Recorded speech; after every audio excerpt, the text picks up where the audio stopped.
Chers élus de Dieu, nous avons l'honneur et la joie de venir partager avec vous cet enseignement. C'est un enseignement vraiment capital. Et toi qui es humain normal, créé à l'image et à la ressemblance de Dieu, tu dois le prendre vraiment au sérieux.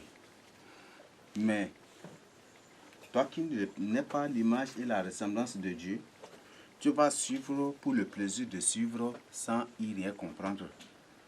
Et peut-être même si tu comprends des choses, tu ne les mettras point du tout en pratique. Donc, je t'invite vraiment à prendre cet enseignement-là au sérieux. Parce que cet enseignement n'est point du tout une invention. Ce n'est point du tout une fable, ce n'est point du tout un enseignement, un pseudo-enseignement, ou un enseignement psychopathe, ou un truc ingénieusement fabriqué ou monté pour vous avoir. Mais c'est la vérité. Et nous sommes là pour les découvrir. Avant tout, nous prions. Père, nous bénissons ton Saint-Nom. Nous te prions, je te prie, je t'implore en ce moment de descendre pour prendre la direction et la houlette de cet enseignement. Que cet enseignement soit coordonné par toi-même, que ton Esprit Saint, l'Esprit des vérités, nous conduise dans toute la vérité, comme toi-même tu nous l'as dit. Merci Seigneur Jésus. Qui suis-je? Pardonne mes péchés, mes iniquités, même d'écouter, et toi-même présente-nous ce que tu as déjà préparé pour nous. Père, qu'à travers cet enseignement, que des âmes soient sauvées. Et Père Céleste, qu'au nom de Jésus, que cet enseignement soit oint, Seigneur Jésus. Soit oint et soit scellé par ton onction divine, scellé par ton esprit, scellé par ton sang, scellé par les flammes de feu du Saint-Esprit. Et Seigneur Jésus, que cet enseignement soit béni et que toi-même tu coordonnes, que toi-même tu présentes cela. Que chaque mot, chaque phrase, chaque parole de cet enseignement nous vienne directement de toi. Car qui suis-je? Je ne sais rien. Alors Père, que ce soit toi qui parles le français, que ce soit toi qui nous présente toutes choses pour ta gloire. Au nom de Jésus, je te prie. Amen.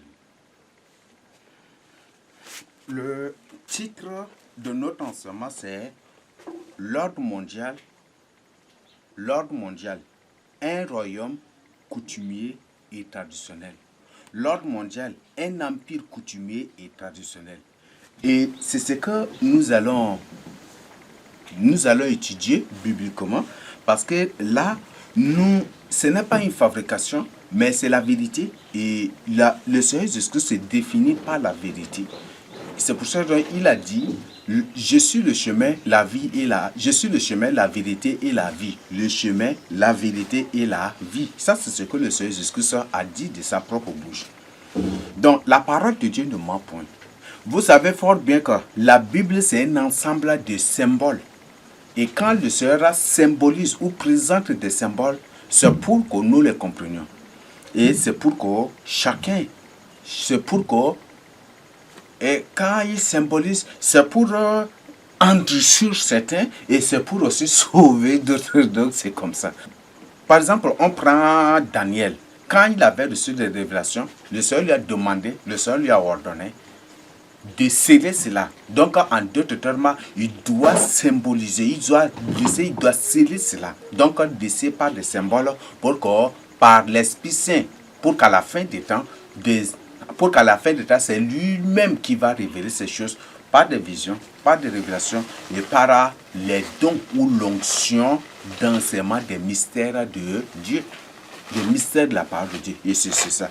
Donc, quand le Seigneur expose des choses par des symboles, ça et là, ce n'est pas le but, c'est pour endurcir davantage les autres et c'est pour sauver. En même temps qu'il endurcit, en même temps, il sauve les autres à travers ces choses, ces symboles, à travers ces choses, ces révélations.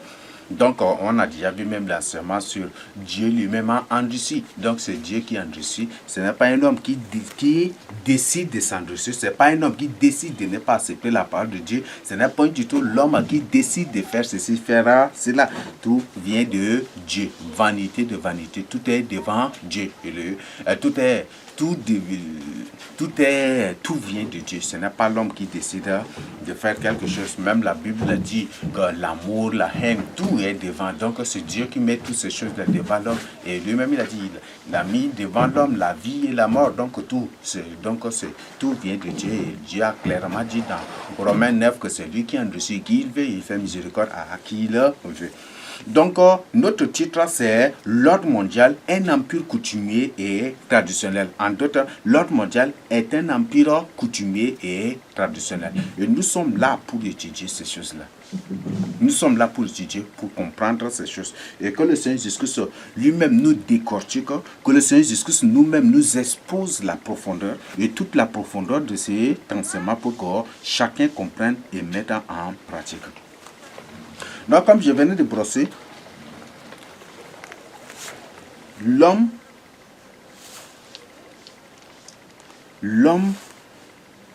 naturellement, a dans son cœur ce qu'on appelle l'orgueil. L'homme, naturellement, aime le mensonge. L'homme aime le mensonge. Et vous savez fort bien que les gens en ces derniers temps sont prêts à accepter le mensonge, des mensonges que la vérité.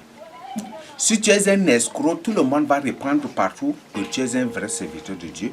Mais si tu es un vrai serviteur de Dieu, tout le monde va répandre au quartier que tu es un faux serviteur de Dieu. Le monde d'aujourd'hui n'applaudit, n'acclame et n'envie, ne veut que, n'aime et ne félicite, n'encourage et ne bénit que ceux-là qui sont des escrocs, des bandits, veuillez m'excuser, oui, mais ce n'est pas pour les insister, mais des bandits, des escrocs, des voleurs. Ce sont ces gens-là, des menteurs, des trompeurs, des escrocs. Ce sont ces gens-là que le monde les bénit. Et que le monde fait leur publicité partout. Et ce sont ces gens, ces bandits, ces escrocs, ces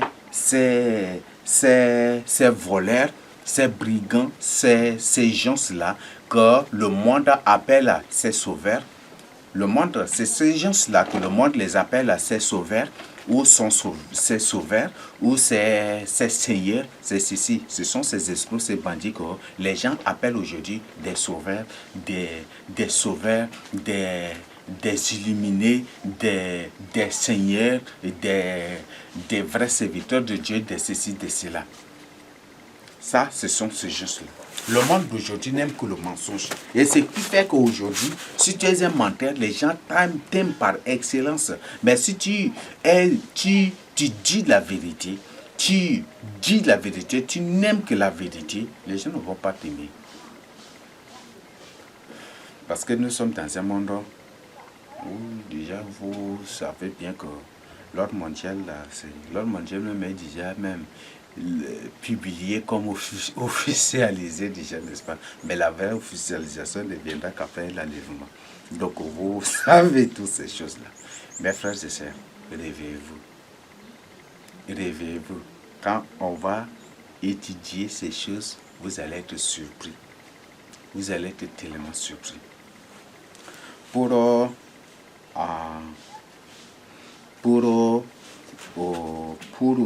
Veuillez m'excuser, je voudrais introduire cela, je ne sais pas si j'ai pris une note ici. Oui, bon, il y a une partie ici, donc je crois que nous allons partir, nous allons entrer directement dans l'autre partie. Donc, nous allons entrer dans la première partie. Donc, vous savez ce qu'on appelle le royaume coutumier traditionnel, vous comprenez déjà, n'est-ce pas? Un Européen peut-être ne comprend pas ça. Un Européen, un Occident, bon, on appelle un Occidental ne comprend pas cela, mais un Africain au moins se comprend cela. Donc, le royaume coutumier, le royaume le rame coutumier traditionnel, vous comprenez ces choses-là, donc vous n'avez pas besoin.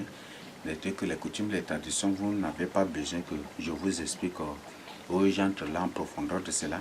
Donc, l'ordre mondial était un empire coutumier et traditionnel. Et vous savez ce qu'on appelle l'ordre mondial. L'ordre mondial, c'est l'empire de l'Antichrist, n'est-ce pas? Le fait que l'Antichrist vienne avec un seul gouvernement pour imposer à la surface de toute la terre. Et c'est dans lui-même, il sera la tête suprême. Et c'est ça l'ordre mondial. Donc l'ordre mondial n'œuvre pas du tout pour le bien de l'humanité, mais œuvre plutôt pour la destruction de l'humanité. Aujourd'hui, nous avons les organismes de l'ordre mondial à partout dirigeant des ONG, on a World Vision, Necessity World, Necessity World, toujours ça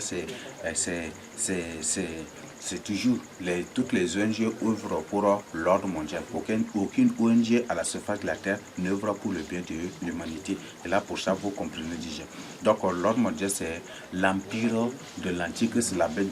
Déjà, dans Apocalypse 17, on parle, donc, on nous présente cet empire ayant un empire qui a 10 cornes. Donc, pour dire que c'est un empire et cet empire sera divisé en 10 royaumes et la tête est là et les 2 royaumes disparaîtront pour laisser place à un autre royaume dont la tête sera l'Antichrist. Donc, l'ordre mondial, c'est un empire de l'Antichrist. Et nous sommes dans un monde purement antichrist. Dans un monde purement antichrist. Parce que tous les gouvernements, au moins sur la surface de la terre, œuvrent et font tout pour combattre, pour attaquer l'œuvre rédemptrice du Seigneur Jésus-Christ. Mon frère, ma soeur, réveille-toi et vis dans la crainte de Dieu pour ton salut à toi-même. C'est pour toi bien à toi-même que je te demande cela. Donc, ne t'obstine pas du tout et ne t'endurcis pas, mais donne plutôt ta vie au Seigneur Jésus-Christ et marche avec le Seigneur Jésus-Christ pour ton salut. Car ce n'est pas encore trop tard. Car en entrant d'étudiant, c'est quand nous allons entrer en profondeur de certaines choses, vous allez comprendre. Mes frères et sœurs, réveillez-vous. Toi qui es en Europe partout, peut-être tu ne comprends pas ce qu'on appelle coutume et tradition. Et avec leur méchanceté, leur sadisme, vous ne comprenez pas tout cela. Mais quand je vais vous présenter, vous allez voir que l'ordre mondial, c'est un royaume purement coutumier et traditionnel. C'est un royaume purement coutumier et traditionnel. Et vous connaissez ce qu'on appelle les coutumes et les traditions, n'est-ce pas? Vous savez bien que les royaumes les plus méchants, les royaumes les plus austères, les royaumes les plus antichrist au monde, ce sont les royaumes coutumiers et traditionnels. Là, vous savez bien cela. On va entrer en profondeur de certaines choses. Vous-même, vous allez comprendre là. Mes frères, réveillez-vous pour vous saluer. Donc, au point où nous allons voir les formes du gouvernement mondial dans la Bible. Donc, je crois que vous-même, en méditant la parole de Dieu, vous avez découvert des royaumes. En d'autres termes, les formes de gouvernement mondial ou de l'ordre mondial dans la Bible. Vous savez fort bien que telle nation, par la suite, comme ça, avait conquis des terres, des royaumes, et par la suite, c'est lui seul qui gouverne toute la terre. Là, vous avez entendu parler de cela. On a premièrement d'abord l'Égypte, nous avons par la suite la Syrie, après la Syrie, nous avons Babylone, nous avons Perse, Metz, et après, nous avons l'empire, la Grèce, et pas après nous avons l'empire de Rome. Donc vous savez bien que dans la Bible, il y avait toujours ceux-là qui aspirent, même David aussi. David même aussi, non? Il avait le royaume d'Égypte, même Israël aussi. Mais pour Dieu, quand c'est pour Dieu, c'est pour le bien de l'humanité. La Bible dit que David faisait justice à tout le peuple. Et il avait tout soumis, tout le peuple, à la crainte de Dieu. Pas à sa crainte, mais plutôt à la crainte de Dieu. C'est ça, n'est-ce pas? Donc pour David, pour Israël, on met de côté. Mais pour ces 7 nations, ou 8 nations, là, vous-même étudiez, vous allez comprendre. Donc nous avons premièrement l'Égypte. Donc ça, c'est l'Égypte. On ne peut pas même citer cela. On peut venir un peu, veuillez m'excuser, on revient un peu en arrière. Donc dans Genèse 11, on a Nimrod, c'est ça, n'est-ce pas? Après la dispersion, c'est directement l'Égypte qui devient, qui gouvernait. Après l'Égypte, nous avons la Syrie. La Syrie, donc quand je parle de Nimrod, c'était à la tour de Babel. Donc après Nimrod, quand les peuples étaient dispersés, les gens étaient dispersés. Après la dispersion, c'était Égypte.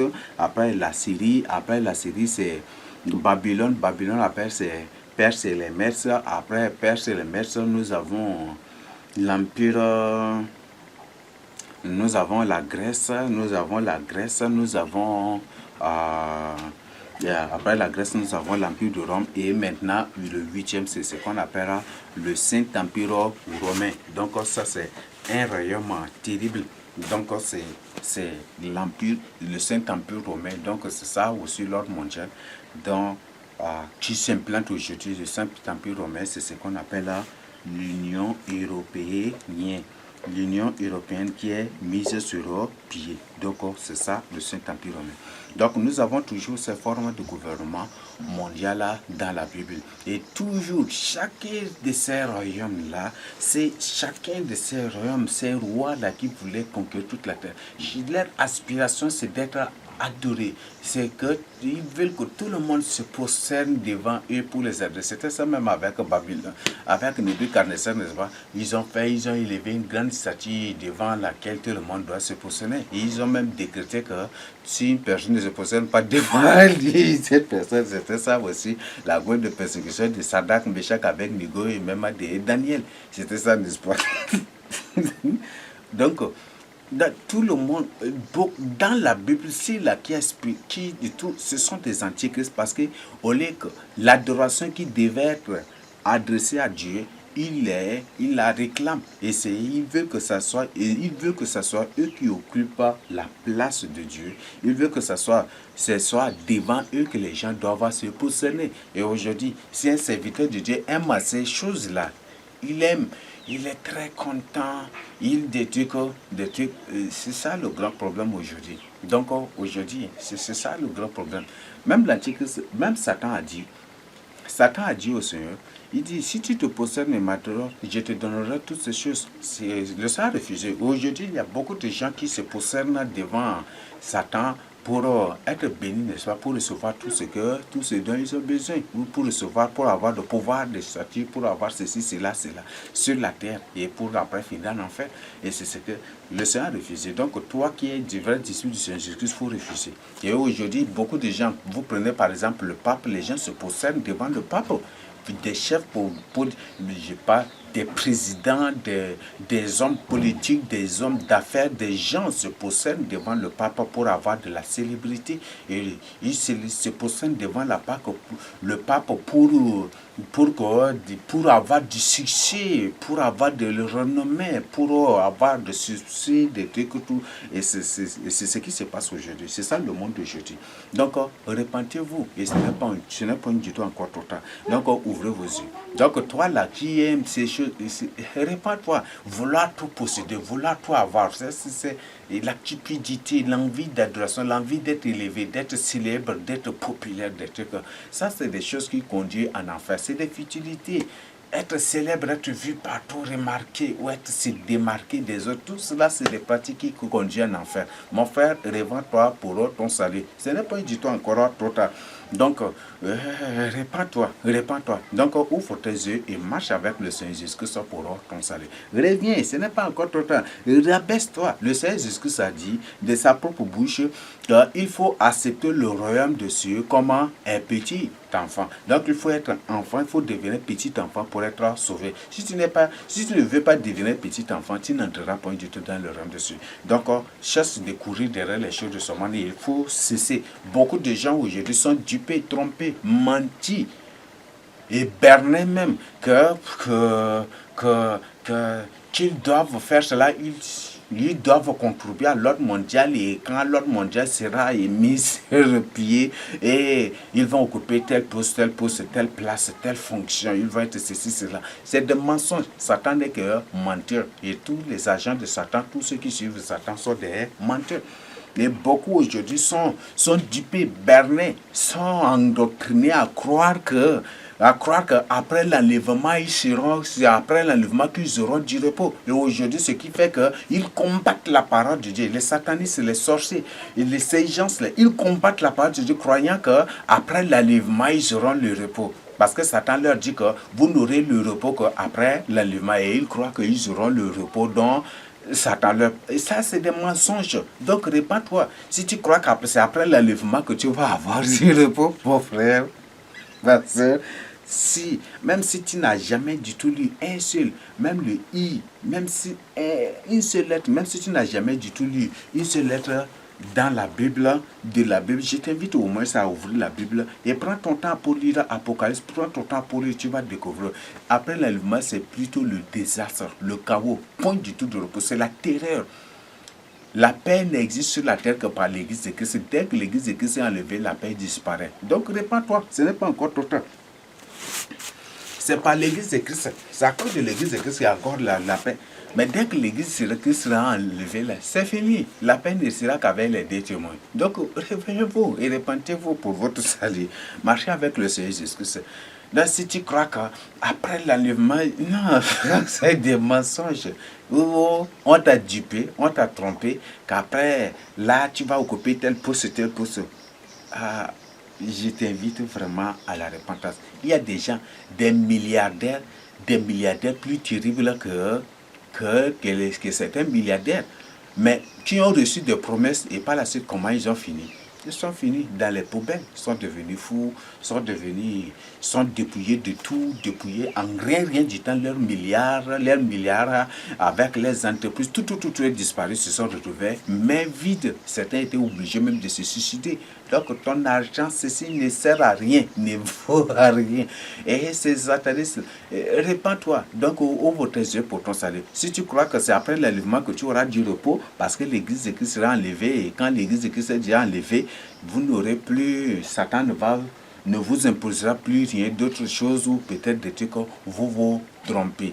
Parce que le pire vient. D'ailleurs, même certains qui combattent pour croyant qu'après l'enlèvement, ils croient après l'enlèvement, mais ils sont morts avant l'enlèvement même, n'est-ce pas? Donc, répands-toi avant que la mort ne te surprenne. Donc, répands-toi. Donc, répands-toi. Si tu crois qu'au gouvernement mondial, tu vas occuper tel poste pour ceci, ou le pape t'a promis tel poste, ou t'a promis ceci, ou t'a promis, même si t'a promis, répands-toi. Ces choses-là, vous savez, tout est créé à partir de rien. Ces gens qui complotent le monde, c'est des grands bandits. Ces gens, ce sont des grands bandits. Ils créent des choses à partir de néant. Et toi, tu ouvres un compte bancaire, à partir de néant, ils t'ont envoyé des chiffres seulement, et par la suite, le but c'est pour t'avoir. Donc, répands-toi. L'argent, là, c'est rien. L'argent, c'est rien. Vaut mieux être pauvre. Vaut mieux être béni par Dieu que d'être béni par le monde. Donc, répands-toi. Donc, l'argent, c'est rien. Et le Seigneur dit que c'est difficile pour un riche d'entrer dans le règne des cieux. Là, vous comprenez déjà, n'est-ce pas? C'est difficile pour un riche d'entrer dans le règne des cieux. Donc, ouvre tes yeux. Donc, je ne suis pas là à entrer de fabuler des choses ou de donner des choses hors de la parole de Dieu, mais je te dis la vérité. Donc, répands-toi. Donc, répands-toi pour ton salut. Non, c'est ce que je voudrais que tu comprennes et que tu mettes en pratique. Donc, voilà des choses que je partage avec vous. Donc, ça, c'est le point 2. Donc, les formes du gouvernement mondial dans la Bible, donc, on les trouve partout. Donc, on a totalisé au moins sur 8. Donc, 8, même 9. Mais je vous ai déjà cité, donc, vous les comprenez, vous les connaissez déjà. Donc, je crois que même si je pose la question, quels sont ces règnes, vous allez les citer aussi par cœur. Donc, quels sont ces gouvernements, vous allez les citer aussi par cœur. Donc, ça existe là dans la Bible. Et vous savez si fort bien que ces gouvernements, toutes les formes des gouvernements mondiaux de la Bible ou dans la Bible, ces gouvernements-là ont toujours deux têtes. La tête politique ou la tête royale et la tête religieuse. Et c'est toujours ça. Vous voyez ça? Donc c'est ça, n'est-ce pas?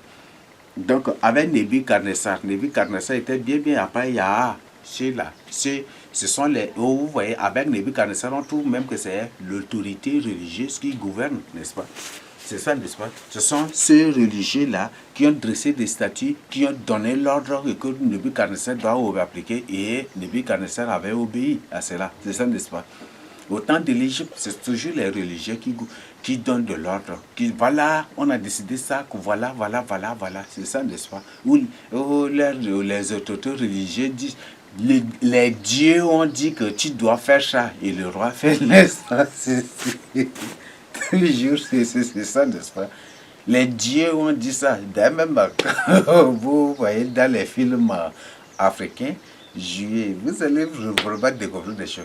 Dans les films africains, vous savez, quand vous suivez là, on dit les dieux ont décidé que le roi doit. C'est toujours l'autorité religieuse qui impose des choses à l'autorité politique, à l'autorité royale. C'est ça, n'est-ce pas? Donc, répands-toi, toi qui te retrouves là. Et pour information, je t'invite de quitter le communisme. Si tu es dans n'importe quelle église soumise au catholicisme, soumise au pape, tu es dans un temple qui est dans le communisme, quitte cela pour ton salut. Je t'en prie, quitte cela pour ton salut.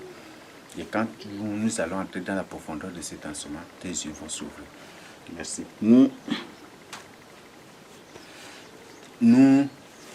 Cela nous aide à nous allons voir la troisième partie, donc le point 3, les preuves bibliques l'antique c'est un coutumier et un traditionnel. Les preuves bibliques l'antique c'est un chef coutumier et traditionnel. Avant d'aborder cela, c'est que vous devez comprendre, comme je l'ai déjà partagé avec vous. Daniel 11 a parlé de 3 antichrists.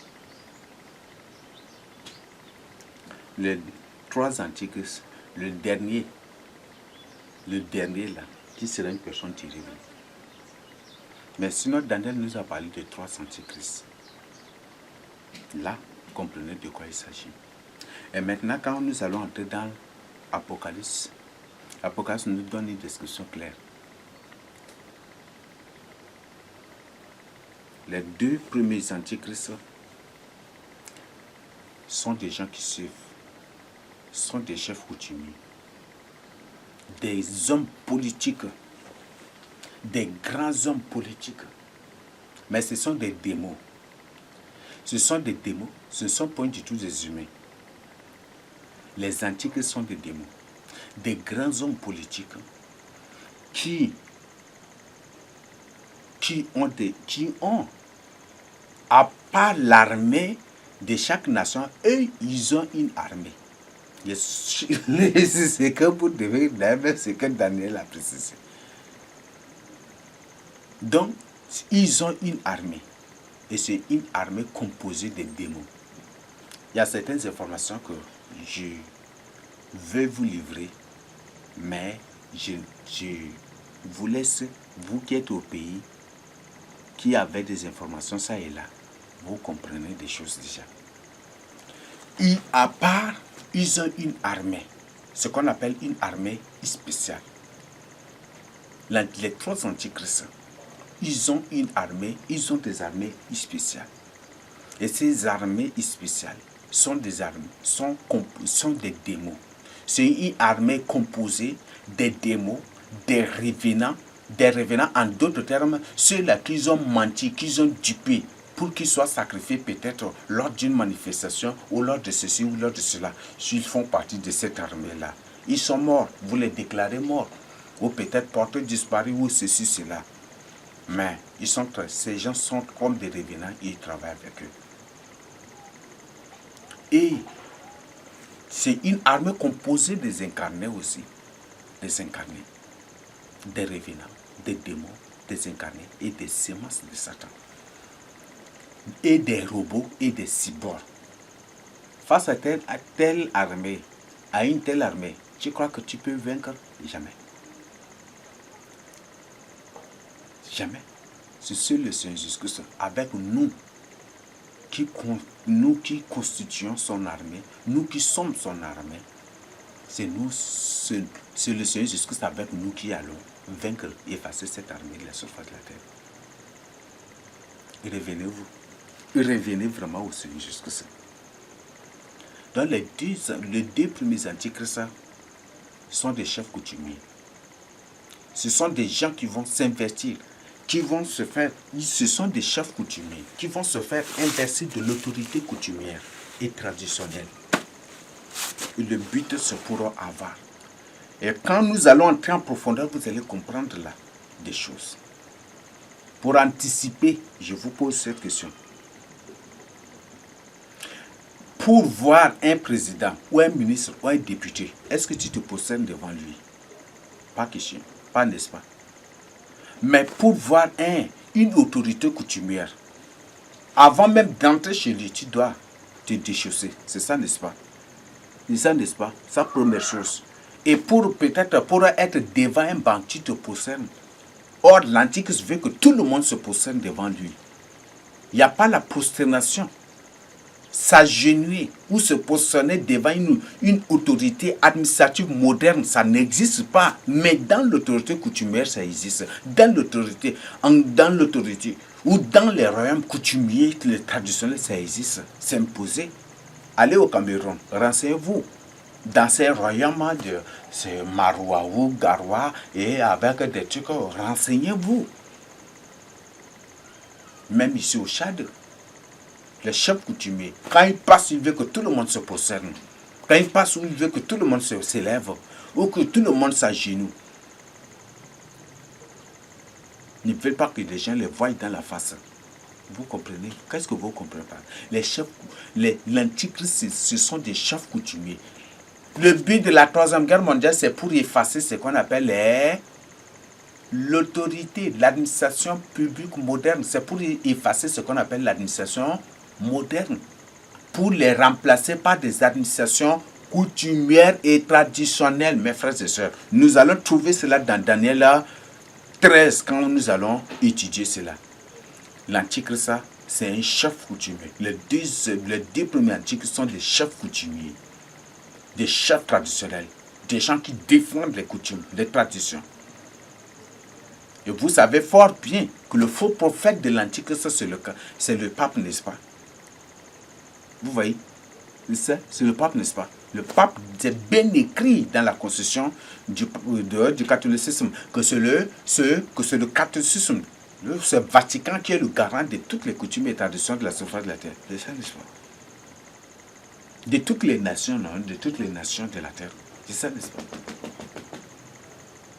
Mes frères et sœurs, réveillez-vous. Le chef, l'Antichrist, c'est un chef coutumier.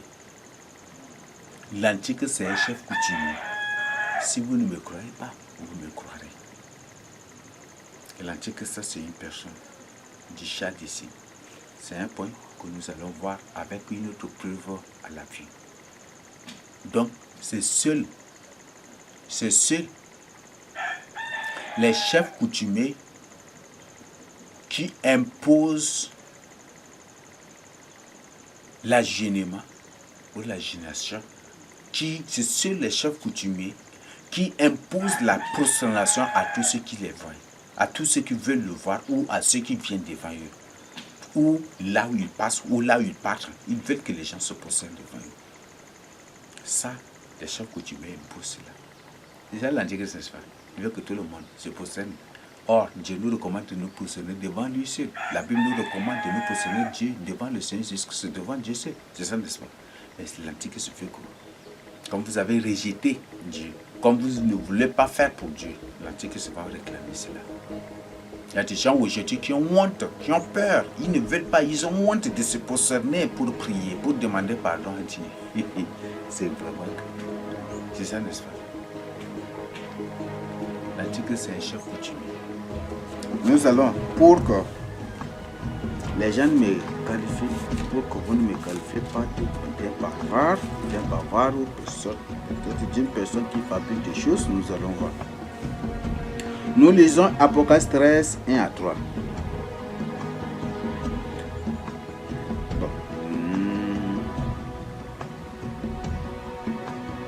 Bon, 1 à à 10. Veuillez m'excuser. Apocalypse 13, 1 à 10. Puis je vis monter de la mer une bête qui avait 10 cornes et 7 têtes. Et sur ses cornes 10 diadèmes, et sur ses têtes des notes de blasphème. La bête que je vis était semblable à un léopard. D'abord, la tête c'est un léopard.